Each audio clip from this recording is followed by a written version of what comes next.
we had great times here, lovely people, great cities, and the stadium I can see, it's fantastic, and just to meet some of the players, and especially Theo Jansen, Douglas, Jeroen Herbach.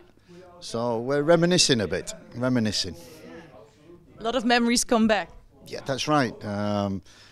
It's 10, 11, I don't know, 12 years ago. It's my age, I forget. And Theo, to be fair, he's telling me stories which I'd forgot, which was so funny. And then I recollect. And so it's nice to come back, to see old friends, old colleagues and players. Everyone's changed a little bit, some more than others. But it's just great to be here, and obviously in celebration of what happened 10, 11 years ago. But now I'm really curious about the stories Theo was telling. What was he telling? I can tell you, I can't tell you. I can tell you, I can't tell you. Maybe one. No, you know from Theo. No, but Theo was such an important player. And he's right that I don't think in all my time coaching I've met a player yet, past or present, who has got a better left foot. I've met some players who have got a better right foot, but not, I can't remember many who had a better left foot than what Theo had. He could do anything with that left foot, and his mentality was so strong. And he talks about that often, and that's what we talk about. Maybe I said when I first came, he wasn't the fittest, and a lot of people, I used to say to him, will overrun you, and he said, trainer, nobody will overrun me. And at the end of the season, when we were champion, he said, anybody overrun me, trainer? I said, no, to be fair, Theo, we challenged you, and nobody ran you. He told the same story, so that's funny, yeah, because it's a big compliment for him, of course, yeah. Well, the championship 2010, it's more than 12 years ago now, yeah. What do you remember from that time the most? I remember being on the bus going. The day before the match, I think. Yeah, I remember the video in the dressing room, which obviously we'll see in the film. I remember we start very well. They got a man sent off, and then thinking, oh, we have to win it now. And then what I remember is coming back on the bus. It was, the reaction was incredible. We'd won in I think, Nac Breda. And coming back, we had to come down the highway and everything. And there was people all the way along the highway, fans from Twente, celebrating, flags out. It was incredible. I've never seen that. I've had open top bus rides in England, but never anything along the highway like it was celebrating. And it was great because we had the family with us as well. And it was, it was a great time, great celebration. That was actually kind of unique for Holland too. That didn't have, yeah. People on the highway, everybody's still talking about it. It was really iconic footage, actually. Yeah. Did you have any idea that, because normally Ajax wins the title, it's like pretty normal. But Twente winning that title, did you realize at that point how special it was for a club like FC Twente? No, it's difficult when you come into the country, because I joined Twente, and I think they were in the top 4 the season before, and we joined, and I remember Louis van Gaal at AZ running away with the title, and we were fighting for second place. So I remember always being in contention and playing actually AZ in the first season. And they were champions. They came to Twente, and I had to present Van Gaal with a bunch of flowers. And I said, I've never presented a man with a bunch of flowers before in my life. And I had to present him with a bunch of flowers, give him a kiss, And it worked because his team kind of fell over. We won 3-0 and we finished up in second place. And we just felt that if we make the right signings, then we can go the next step. But I think in that summer, we lost Elia and Anatovic in that summer. And I thought, they're big players for us. They were the ones who would take us to the championship. So to lose them, I thought, no, just get some good players and fight again for top 4. Instead, the scouts, I always remember Evert Bloemen said, buy Ruiz. Really?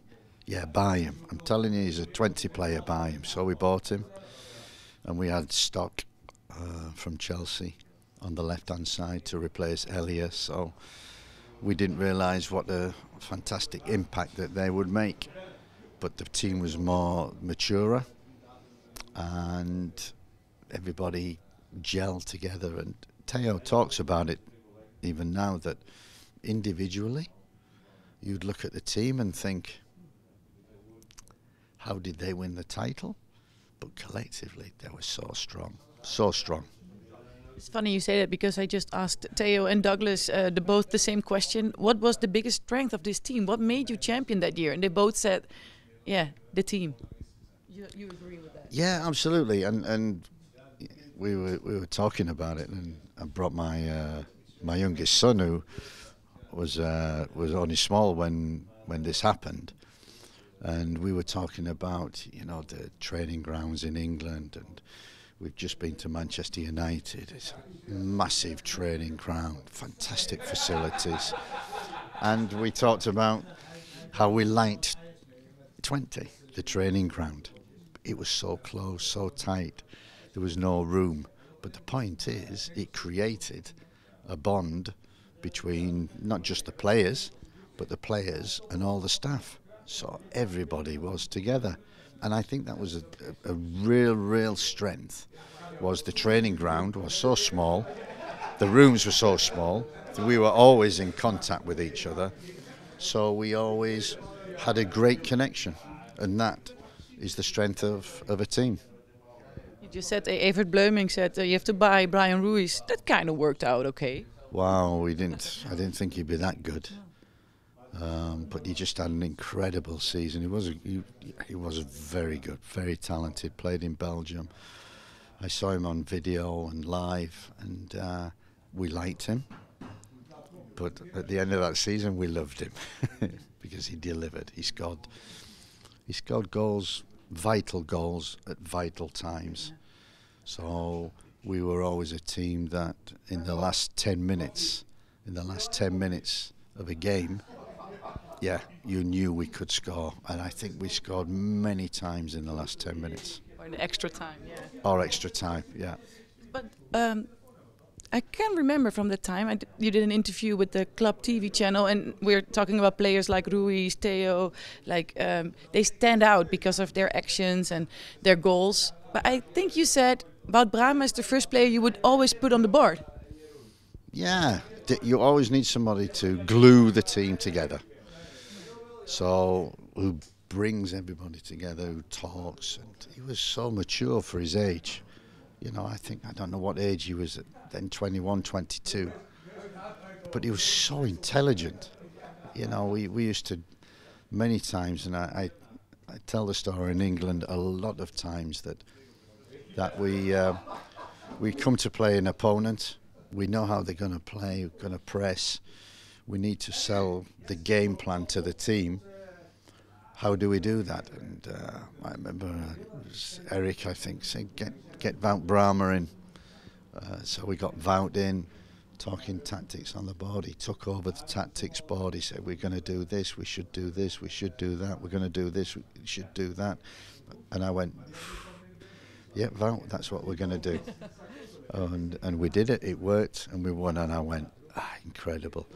And I tell the story to English coaches all the time, you know, the intelligence of a young player, 21, to talk tactically that advanced was incredible, and that's what he brought to the team, the central brain of the team. Maybe to wrap it up, because kind of funny story, of course, everybody knows you just signed as the assistant coach of Erik ten Hag. The funny part of that story is that he once started here as your assistant coach. How does it feel that the tables have turned now? Yeah, that's right. It's strange because I remember meeting him for the first time, and Joop Munsterman said, come in after the press conference, we're starting pre-season the next day, come in and meet your new assistant. And there was Erik. And I said, Erik, thank you, welcome, introduce what we're going to do tomorrow, because just let's get tomorrow over with, and then the next days we can start planning. And he put down on the table 6 weeks of planning, every minute, every detail, what we're going to do. And I had to buy into the Twente way, how they trained, how they played. And it took me, a long time to buy in and to learn the methodology of Twente at that time.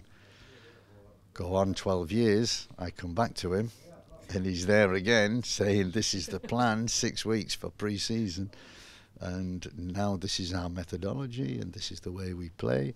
And again, I have to learn from him.